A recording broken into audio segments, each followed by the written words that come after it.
গণহত্যা এবং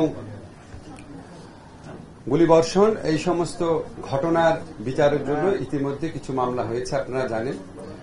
এবং আমরা নিজেরা রাজপথে থাকা বিভিন্ন ছাত্র সংগঠন, বিভিন্ন মানবাধিকার সংগঠন, জনগণের বিভিন্ন গোষ্ঠী দাবি করেছেন কোয়ালিটি সম্পন্ন আন্তর্জাতিক মানের still bar CSRM committed for better still, যে এটাকে মানবতা বিরোধী অপরাধ হিসাবে এটা বিচার করার স্কোপ আছে কিনা আমরা সেটা খতিয়ে দেখেছি।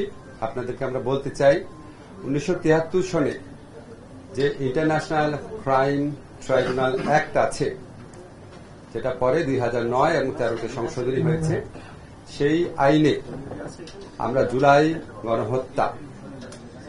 গণহত্যা বলতে আমি অগাস্টের প্রথম 5 দিনে গণহত্যার কথা যাচ্ছি। এটার জন্য দায়ী যে ব্যক্তিবর্গ আছেন উনাদের বিচারের জন্য আন্তর্জাতিক অপরাধ ট্রাইব্যুনালে ওনাদের বিচারের জন্য আমরা ইতিমধ্যে একটা ছোটখাটো গবেষণার মতো করে দেখেছি এই আইনের অধীনে এই হত্যাকাণ্ডের সাথে জড়িত ব্যক্তিরা এবং যারা আদেশ দিয়েছেন, বিভিন্নভাবে সহযোগিতা করেছেন, তাদের সকলকে বিচারের আওতায় আনা সম্ভব।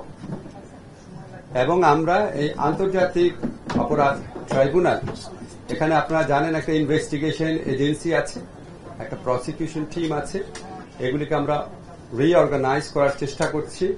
আদালতটা একটু পরে করব।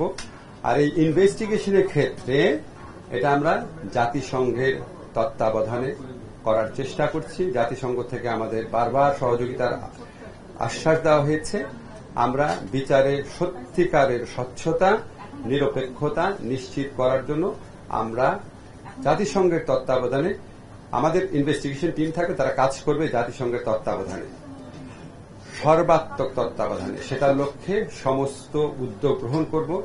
ইতিমধ্যে এখানে জাতিসংঘের যে আবাসিক প্রতিনিধি আছে ওনার সাথে আমরা মিটিং করব, ডিসিশন নিয়েছি, ডেট ঠিক হয় নাই, সহযোগিতা চাবো।